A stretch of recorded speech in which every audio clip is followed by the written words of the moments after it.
Tuloy-tuloy ang pagbagsak ng lebel ng tubig sa Angat Reservoir sa Bulacan kahit may mga pag-ulan.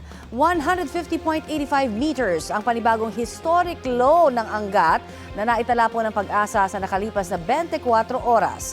Mas mababa po yan sa sukatan na hanggang 156 meters above sea level at malayo sa 180 meters na normal operating level nito. Ang ilang nangingisdang dumagat sa Angat Dam huminto na muna sa trabaho, lalo't namamatay na ang maraming isda doon.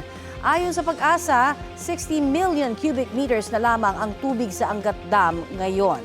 Sabi ng mga eksperto, bagyo o kaya'y matagal na tuloy-tuloy na ulan ang magpapataas ng level ng tubig sa Angat. Base po sa latest monitoring, bumaba rin ang tubig sa Lamesa, Ambuklao, Binga, Magat at Caliraya reservoirs. Tumaas naman ang water level sa San Roque at Pantabangan. Wala namang pinagbago sa Ipo Reservoir.